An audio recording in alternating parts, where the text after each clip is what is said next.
امت بننے کے لیے اور اللہ کی مدد شامل حال کر لینے کے لیے یہ کافی نہیں ہوتا کہ ہم میں نماز ہو. یہ میں جو الفاظ سنا رہا ہوں یہ میرے اپنے نہیں ہیں.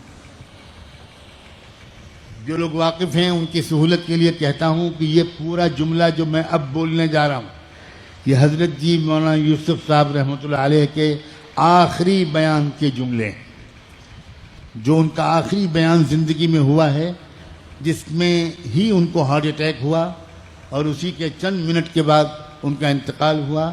یہ آخری بیان کے جملے ہیں کہ امت ہونے کے لیے اور اللہ کی مدد شامل حال ہونے کے لیے صرف یہ کافی نہیں ہے کہ ہم میں نماز ہو، ذکر ہو، مدرسہ ہو، داڑھی اور کرتا پاجامہ ہو. اور آگے چل کر انہوں نے کہا تھا کہ سیدنا علی ابن ابی طالب کرم اللہ وجہہ، ان پر ہمارے ماں باپ قربان، ان کو قتل کرنے والا جو ابن ملجم تھا وہ ایسا نمازی اور ذاکر و شاغل انسان تھا کہ جب اس کو سزا میں قتل کرتے وقت غصے میں بھرے لوگوں نے اس کی زبان تک کاٹ لینی چاہیے تو اس نے کہا سب کچھ کرو لیکن میری زبان مت کاٹو تاکہ میں آخر وقت تک، زندگی کی آخری سانس تک اللہ کا ذکر کرتا رہوں. سمجھو یہاں آپ کس لیے آتے ہو. میں بار بار یہ بات عرض کر رہا ہوں، صرف تسبیح کے کچھ کلمے سیکھنے کے لیے آنے والے اپنے ارادے کو ٹھیک کریں. ہمیں اچھا انسان اور آدمی بننا ہے. ہمیں اپنے اخلاق کو، اپنے معاملات کو، ایک دوسرے پر پڑنے والی ہماری نگاہ کو، اس کو بدلنا ہے.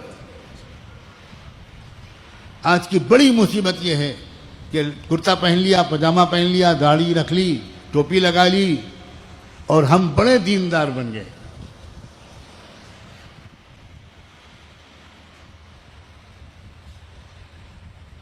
امتی کیسے بنا جائے، کیسے امت کو جوڑا جائے، اس کو سمجھنے کی ضرورت ہے.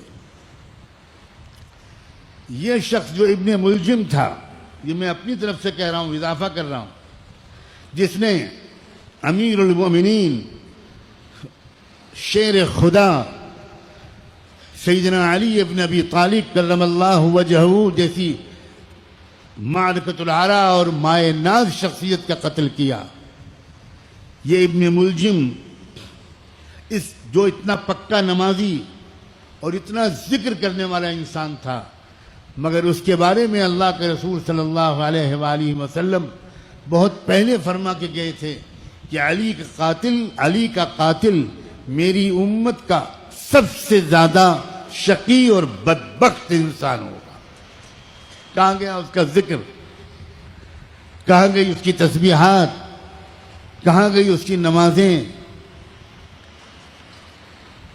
اگر انسان کے اخلاق اندر سے اچھے نہیں ہیں تو مجھے یہ کہنے کی اجازت دو کہ زیادہ اس کا نماز اور ذکر میں لگنا کبھی کبھی الٹا نقصان دہ ہو جاتا ہے. کیونکہ اس کے اندر اب تک دنیا کے لحاظ سے کچھ تکبر رہا ہوگا، لیکن اب دنیا کے علاوہ اپنے کو دیندار سمجھنے کی وجہ سے اس کے اندر ایک نیا غرور آ گیا ہوگا. اور وہ دوسروں کو جن کے چہروں پر داڑھی نہیں ہے، جو کرتا پاجامہ نہیں پہنتے، ان کو حقارت کی نظر سے دیکھنے لگا ہوگا. اے لوگو، آج کی مجلس میں اس غلطی سے یہیں توبہ کر کے جاؤ. اللہ جانے کون انسان، اس کا دل کیسا ہے ہمیں نہیں معلوم. ہم صورت شکل دیکھ کر کسی کو جنتی اور جہنمی کہنے لگتے، دیندار اور بے دین کہنے لگتے.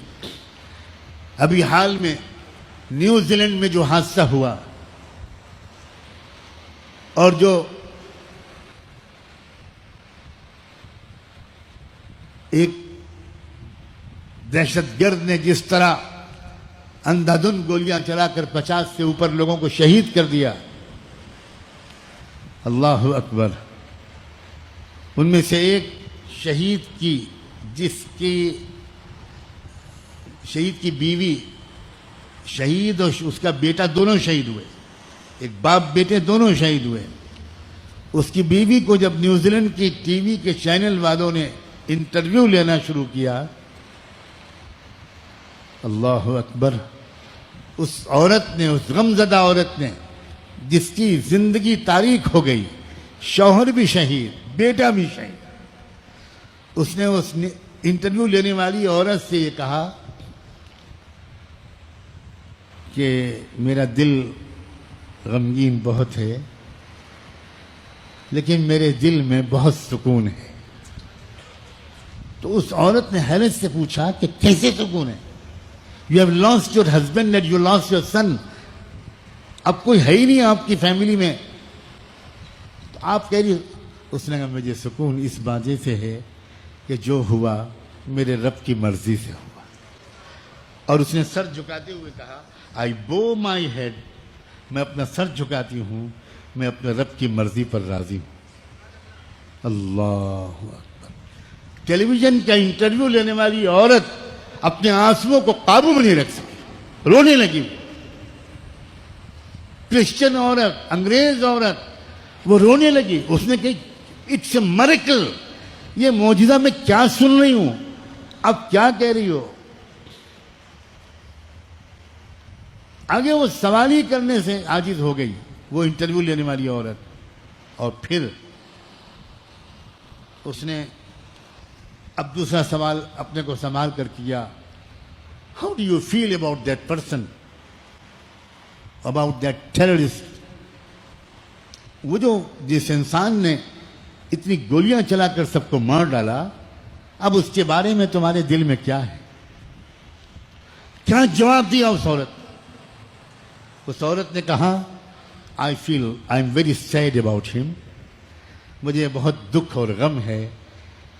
اس کے دل میں نفرت ہی نفرت ہے، نفرت والے زندگی میں کبھی خوش نہیں رہ پاتے. مجھے افسوس ہے کہ اس کے دل نے محبت کا مزہ نہیں چکھا.